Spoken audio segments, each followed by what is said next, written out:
There was a time when owning a home in Australia wasn't a distant dream, but a reasonable expectation. When a young couple could save for a few years, walk into a bank, and emerge with the keys to their own house. When the numbers simply made sense. 1970 was such a time. Understanding what a house actually cost then, and what that meant for ordinary working families, reveals something profound about how much has changed. This is that story. To understand housing in 1970, we must first understand Australia at that moment. The population stood at around 12.5 million, less than half of today's figure. Cities were smaller, more contained. Suburban development was advancing steadily, with quarter-acre blocks spreading outward from city centres. The economy was strong, but beginning to face new pressures. Inflation was starting to rise. Interest rates were climbing from the stable lows of the previous decade. Yet employment remained solid. Manufacturing employed hundreds of thousands. Jobs were plentiful and secure. The Australian dream centred firmly on home ownership. A brick veneer house on a quarter-acre block wasn't a luxury. It was the expected outcome of steady work and careful saving. It represented security, respectability, and independence. Decimal currency had been in place for 4 years, making our comparisons simpler. Australians were earning and spending in dollars and cents, just as we do today. One crucial fact shaped everything. The single-income family was standard. Most households had one breadwinner, typically the husband, while wives managed the home and children. This model worked because, economically, it could work. So what did a house actually cost? In Sydney, the median house price in 1970 sat at approximately $15,000. In desirable suburbs, prices might reach $18,000 to $20,000. In developing outer areas, you could find family homes for $12,000 to $13,000. Melbourne's median was slightly lower, around $13,000 to $14,000. Suburbs like Box Hill, Essendon or Bentler offered solid brick homes at these prices. Brisbane was more affordable. A good 3-bedroom house in respectable suburbs cost $10,000 to $12,000. The city median sat comfortably under $13,000. Adelaide and Perth were the most accessible. In Adelaide, a family home in an established suburb might cost $8,000 to $10,000. Perth offered similar value, with many homes available for $10,000 to $12,000. These weren't mansions. A typical home at $12,000 to $15,000 would be a 3-bedroom, brick veneer or weatherboard house on a quarter-acre block. 1 bathroom, a simple kitchen, a lounge room, perhaps a separate dining area, functional, solid, and sufficient. The land represented much of the value.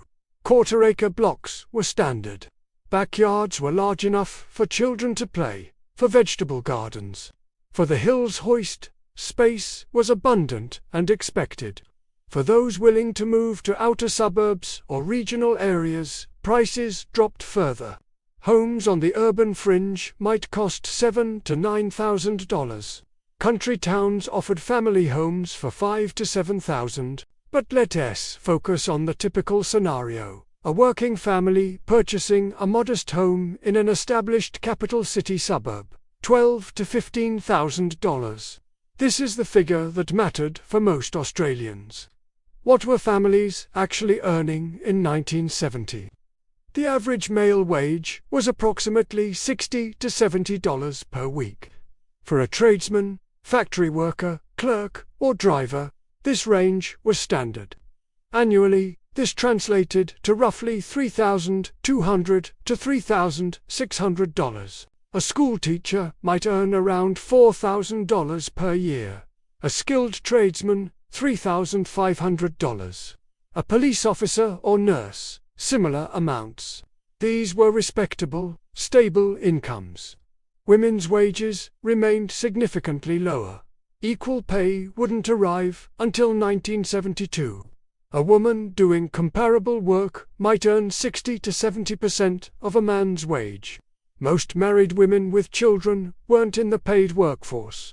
The single income had to suffice, and remarkably, it did. Let's work with a typical figure, a man earning $3,300 annually, supporting a family of 4 or 5. Now place this against the house price, $12,000 to $15,000. The ratio becomes immediately clear. A median house cost approximately 4 to 4.5 times the average annual wage. Most homes sat in the 3.5 to 5 times income range. 4 times annual income. This is the crucial number. A single wage could realistically support the purchase of a family home. But how did families actually buy? What did securing a home require? Banks demanded proof of stable employment and a substantial deposit. The standard was 25 to 30% of the purchase price. For a $12,000 home, that meant saving $3,000 to $3,600. For a $15,000 home, roughly $3,700 to $4,500. On a wage of $3,300 per year, this required discipline and time, but it was achievable. Young couples typically rented for the first few years of marriage, saving intensively. Rent for a modest house might be $12 to $15 per week. On a $65 weekly wage, that left $50 for expenses and savings. Saving $15 to $20 per week meant accumulating $800 to $1,000 annually. Within 4 to 5 years, they'd have their deposit. Many received help from parents or combined wedding gifts toward this goal. The deposit was the barrier, but it was a realistic barrier that could be overcome. Once the deposit was secured, banks typically loaned 70 to 75% of the property value. For a $12,000 home with a $3,000 deposit, the loan would be $9,000. Interest rates in 1970 were rising, sitting at approximately 7 to 8%. At 7.5% on a $9,000 loan over 20 years. Monthly repayments would be roughly $70 to $75, or about $17 to $18 per week. On a $65 weekly wage, this represented around 27% of gross income. After tax, perhaps 30 to 35%. Tight, but manageable. Loan terms typically ran 15 to 25 years. 20 years was most common. Many families aimed to pay off their homes faster, making extra payments when possible. The principle was straightforward. If you could save the deposit, you could secure the loan. And the repayments, while significant, were sustainable on a single working wage. Not everyone bought immediately. What was renting like? A 3-bedroom house in a suburban area might rent for $12 to $18 per week. In more desirable areas, perhaps $20 to $25 weekly. On a $65 weekly wage, rent of $15 consumed roughly 23% of income. This left substantial room for other expenses and savings. Renters enjoyed security that seems foreign today. Leases were often informal. Rent increases were infrequent and modest. Tenants who paid reliably could stay for years undisturbed. The cultural pressure toward ownership was strong. However, renting was seen as temporary, something young couples did before buying. Owning your home represented achievement and stability. It was the Australian expectation, and it was within reach. What did home ownership mean for middle-class families? It meant security. Your home was yours, or would be, within 15 to 20 years. You couldn't be evicted. Your children had stability. It meant community investment. Homeowners stayed in one place. They knew their neighbors. They invested in local schools and clubs. Suburbs were communities, not just addresses. It meant building equity. As the mortgage was paid down, the home became an asset. But in 1970, Houses were homes first, not investment vehicles. People bought to live for decades, not to profit. Price growth was steady but modest.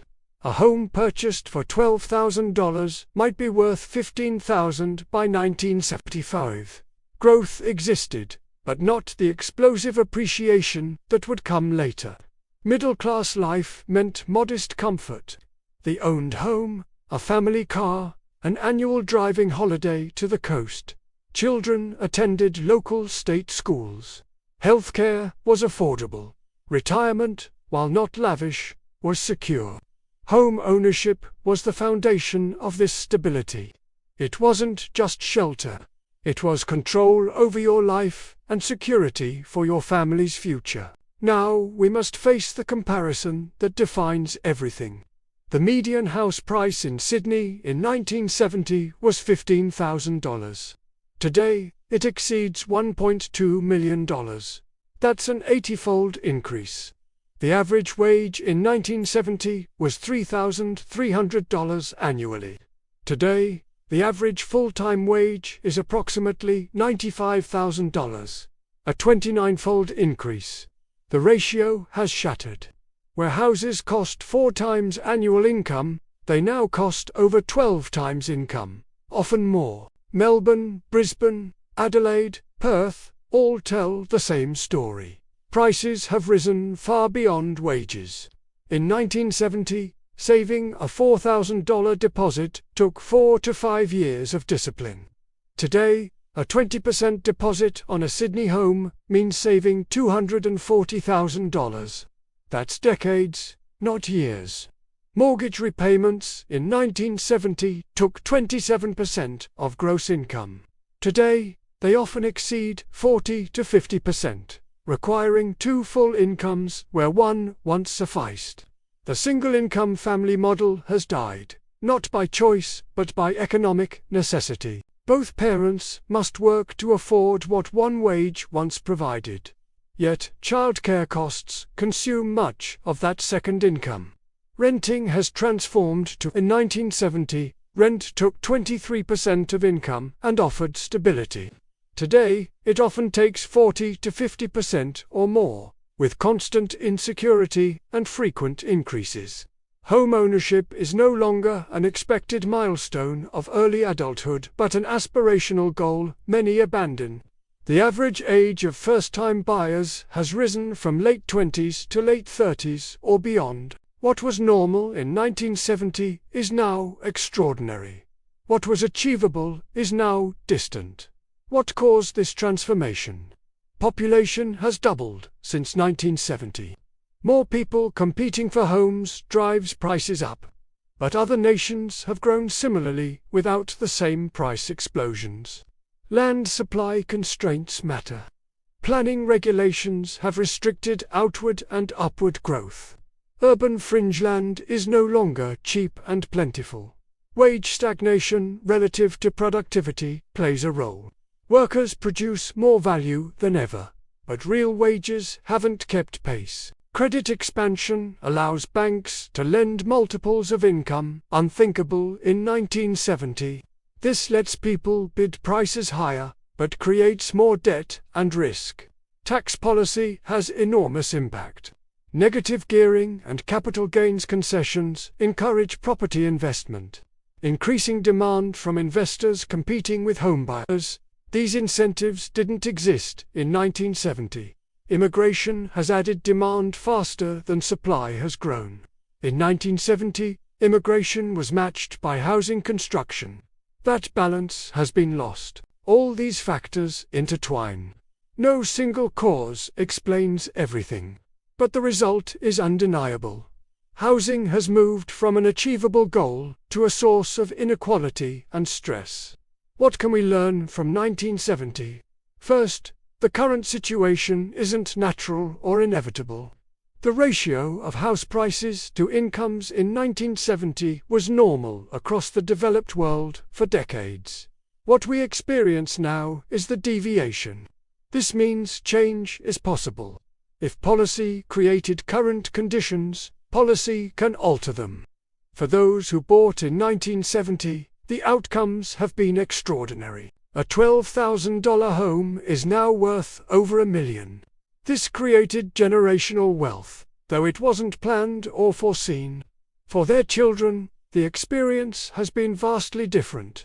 They grew up seeing ownership as normal, yet when they reached adulthood, the same achievement their parents accomplished with one income and 5 years of saving required 2 incomes and decades of debt. The promise feels broken.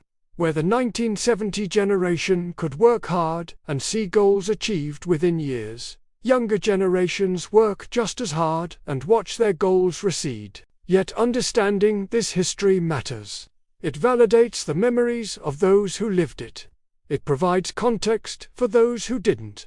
And it reminds us that different arrangements are possible. The question isn't whether the past was perfect. It wasn't.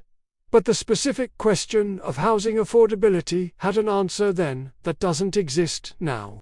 Perhaps, if we understand clearly what worked and what changed, we might imagine what could work again.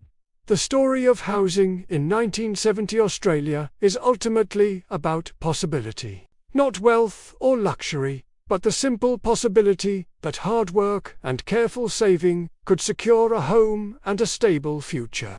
That possibility has faded, but understanding when and why it existed helps us ask better questions about how it might return. If this exploration of Australia's economic past resonated with you, if it brought back memories or offered new understanding, consider subscribing. There are more stories to tell about the Australia we knew and the Australia we're shaping. Thank you for watching, and remember, understanding what was possible helps us imagine what could be possible again.